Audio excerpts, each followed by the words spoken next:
in the English language in Canal International. I'm called Morinzi. We begin with our top stories.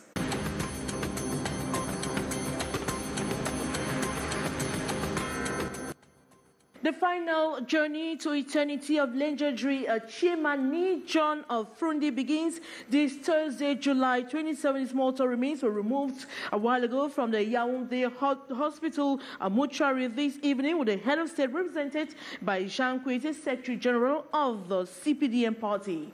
And the heavy rains in Douala has left inhabitants of some neighborhoods in an uncomfortable situation. As heavy rains continue to batter the city of Douala, so too are inhabitants having sleepless nights. Those living around Makepe, Misoke, Pong, Kasi, they are blamed the floods on the council.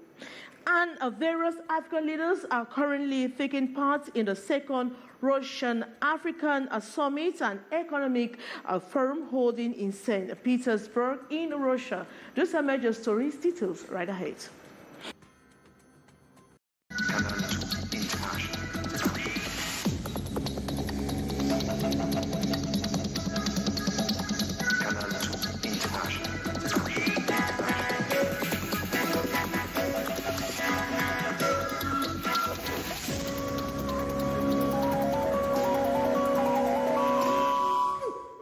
Good evening once more. The heavy rains that continue to batter the city of Douala has left inhabitants in an uncomfortable situation as they constantly live in water after every heavy downpour. It is a case of those living around Makepe, Misoke, precisely around Pong Kasi. They have blamed the council for not clearing off rivers and gutters of fields. More in the following story. As heavy rains continue to batter the city of Douala, so too are inhabitants having sleepless nights. The rains this Thursday, July 27, was intense. It is a case of inhabitants of Makepe Misoke, precisely those living at Bonamikingi, Carrefour Cosmos, that is directly behind Depot de Planche. The houses here are not far from the river and Pont Cassé. When it rains heavily, it overflows its bank, and consequently, all houses around here are flooded. Water entered into all the houses. People were really suffering. I just had a little chance, lucky because my own foundation is high. Inhabitants explained to me that the situation could be like this for days, depending on the gravity of the rainfall. This man had to abandon his home that is almost covered by rainwater. That's my home over there. I realized the water volume kept increasing. I just had to abandon my home. Going back memory lane, when I was constructing my house, the situation was not like this. It's getting worse by the day. The water comes after the rain is finished. That's when the corando, the water comes now, the force. Most of these houses here are in water. The risk is more on children who play around the area. This fridge, for example, serves as a means of transportation to those around here. A friend almost lost his life here. The water is as deep as 2 meters. The risk is enormous. Waters got bad.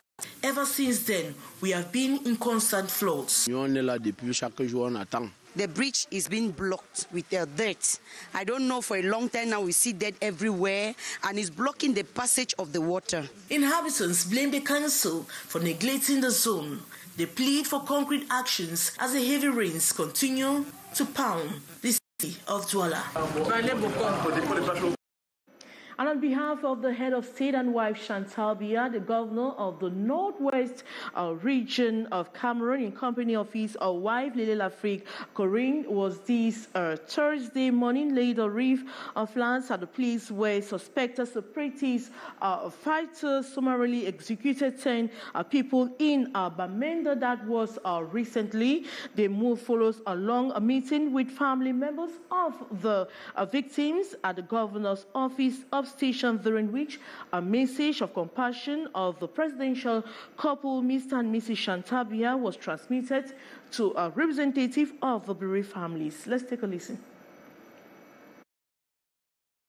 Reasoning encouragement for all of those who have lost their family members here, and a message to the Northwestern population as a whole to continue relying on the state that is taking necessary measures to secure the population of the region wherever they found themselves, at the level of the city of Bamenda and elsewhere in the region. The investigation has been ordered to trace and sanction the author of this barbaric act here in keeping with the laws and regulations of the Republic. I cannot here disclose some key information on that procedure to you, but I would like to give you the assurance that things are moving fast. And the final journey to eternity of legendary chairman John Fru Ndi begins this Thursday, July 27. The mortal remains are removed from the Yaoundé Hospital mortuary this evening, with the head of state represented by Jean Secos of the funeral, which is still ongoing. Good evening. It is a very deep and heavy atmosphere here at the General Hospital mortuary in Yaoundé, as the remains of the chairman John Fru Ndi has just departed the mortuary right now. And here to see him pay their tribute were a host of dignitaries, government ministers, his colleagues of the other opposition parties like Bello Buba Maigari, like Garga Haman, like Pierre Kwemo, like even Bapolipot of the UPC, as well as Deni Atangana of the FDC, and just to name but this. And with me here are some of the people who came out here to pay their last tribute to the fallen hero. Hello, sir. Good afternoon. Today should be a very difficult day for you. Yes, it's a very difficult day. It's a great loss for us in the family, a great loss for the Northwest, a great loss for Cameroon. You know, John Fru Ndi was a great man in Cameroon. He was a peacemaker. He loves Cameroon very much, and he has died as a peaceman. So we should say, John Fru Ndi, may your soul rest in peace. Thank you, may your soul rest in peace. It was a very difficult day because we lost our uncle, our father, a great leader in Cameroon. Pay him the last respect. If there is that message that you can send to him even at death, what would that be? I let him rest in peace because he was a great peaceful man in Cameroon.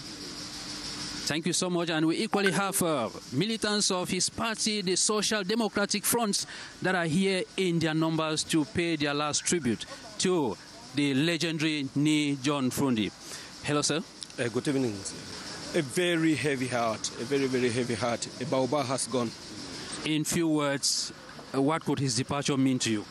His departure, that is, he has left a big hollow that I don't think it will be easily filled in the next 10 years. That is a word on every lip here. He has left a big vacuum that will be difficult to mass offered in memory of the departed John Fru Ndi. And tomorrow morning, the departure for Bamenda is scheduled for 4 a.m. And in Bamenda, there is a grand rally previewed, baptized the last grand rally for John Fru Ndi, before he will be led to rest in his native Babatu village on Saturday, July 29. From the Yaoundé General Hospital mortuary, Hyson Chia and Serge Alenzebo. And thank you so much, Hyson Chia, for those updates. Just to make our audience know that we'll provide you with a minute-by-minute information on the funeral of ACF chairman John Fru Ndi. And the president of the Cameroon Renaissance Movement Party, Professor Maurice Akamso, sees election is and remain the intangible option of the CRM for the peaceful political change in our country. Professor Maurice Akamso was speaking this day in a press conference in Yaoundé, warning the power in charge to respect the dates of the upcoming legislative and presidential elections in 2025, adding he is ready to stand against all those who wish to see Cameroon being run as a banana republic, yes, and except of the president of the Cameroon Renaissance Movement Party. In this context of obscurantism and cowardice of the CPDM regime, where politics and in particular elections are carried out by ambush, the position of our party is clear and solemn. The Cameroon Renaissance Movement is asking for the respect of the electoral calendar for the next legislative and municipal elections in 2025. Nothing can justify the postponement of legislative and municipal elections. We are going to show it. Firstly, electoral days are fixed and known for 5 years. The holding of these elections in early 2025 is no secret, since everyone knows that the last legislative and municipal elections were held on 9 February 2020. The public authorities in general and the authorities competent in electoral matters in particular have therefore known since 2020 at least that they have the obligation to take all the necessary measures for the effective holding of these elections within the time limits prescribed by law. No one will make the Cameroonian people believe or accept that after the February 2020 elections, the public authorities have all fallen into a long institutional sleep in which they will still be as I speak and will finally wake up only when the next elections approach to realize that they cannot organize the elections within the deadlines set by law. And various African leaders are currently taking a part in the second Russian-African Summit and economic event, but so far only 17 heads in the event by dissuading other leaders from attending. Details with our reporter, Cliquez Jr. Russian leader Vladimir Putin is this Thursday rolling out the red carpet for several African heads of state and governments, including Cameroon's President Paul Biya, as he seeks to shore up Moscow's position on a continent that's becoming increasingly important to his country's geopolitical ambitions.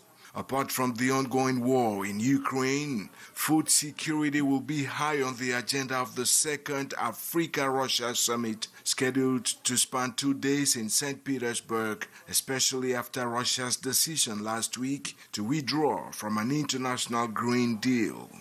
The agreement was brokered by the United Nations and Turkey last year to allow the safe passage of agricultural goods through Ukraine's ports in the Black Sea despite the war with Russia. While the vast majority of the nearly 33 million tons exported since then did not reach the world's poorest countries, the deal helped reverse spiraling food prices by more than 20%, according to the UN. On Monday, Putin blamed the West for failing to deliver grain to the world's poorest countries and assured African nations that Russia could replace Ukrainian grain free of charge as the country is expecting a record harvest this year. Putin is also expected to address the issue of fertilizers as well as hold bilateral discussions with the attendee African leaders. Meantime, only 17 African heads of state or government have answered present compared to the 43 who attended the 2019 summit. Russia has blamed the decreased number on interference from the West. A number of security, cultural, humanitarian, and technological deals are expected to be signed at the summit, with participants also due to adopt a resolution. It is worth noting that the event comes barely weeks after a mutiny by the Wagner Group raised questions about the future of the Russian mercenary force. And Cameroon has adopted a non-alignment position to the conflicts in Ukraine ever since it kicked off more than a year ago. Although Cameroon's position is aimed at protecting its interests with other partners, economic aid is also aimed at avoiding interference within the affairs of other countries. Gladys Ambodiban completes that story. Cameroon has been one of those African countries that have always advocated for an active non-alignment approach with its partners. A glaring example is Cameroon's position with the Ukrainian conflict. The Cameroon government has continuously maintained its non-alignment policy, meaning that when it concerns international crisis, Cameroon doesn't want to support a particular bloc. However, the government of Cameroon continuously requests for a peaceful resolution of international conflict through dialogue, and that is why during 2014 voting process, the Cameroon government did not participate in the voting, requesting that the issue and the challenges and conflict between the Russia and Ukraine should be solved using international platform as well as dialogues means. By doing this, Cameroon is trying hard to obey the principles of non-interference in the internal affairs of other states, protect its interests, and seize best opportunities. Cameroon is defending its interests and proposes better solutions which are non-violent. You know, the Russian-Ukrainian conflict is one of the biggest the world has experienced. African countries have opted for peace and have demanded international mediation in order to reconcile belligerent parties. Cameroon is also giving its support in this regard, and this is in line with its principle of non-alignment. The Russo-Ukrainian crisis had a lot of devastating consequences of Africa's economy. Cameroon's economy being resilient post-COVID, we still have a lot of shocks.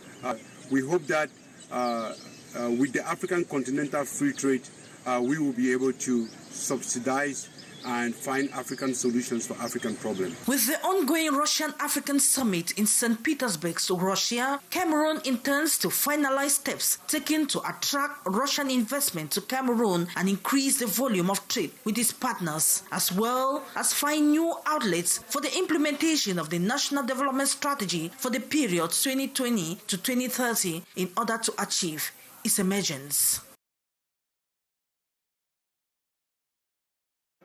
Thanks so much, Gladys Ambo Zibang. And we'll take you out of the country. We'll take you to Niger, where a group of soldiers led by Colonel Major Amadou Abdramani has gone on national television in Niger to announce the overthrow of the country's Bazoum. The coup staged on Wednesday came after apparently failed negotiations between the president and the coup plotters. And that brings us to the end of this edition of the Prime Time Newscast in the English language and Canal, the International. Thanks so much for watching. But coming up next is the brief with Liu Piju. As I'm be back same time tomorrow. Good night.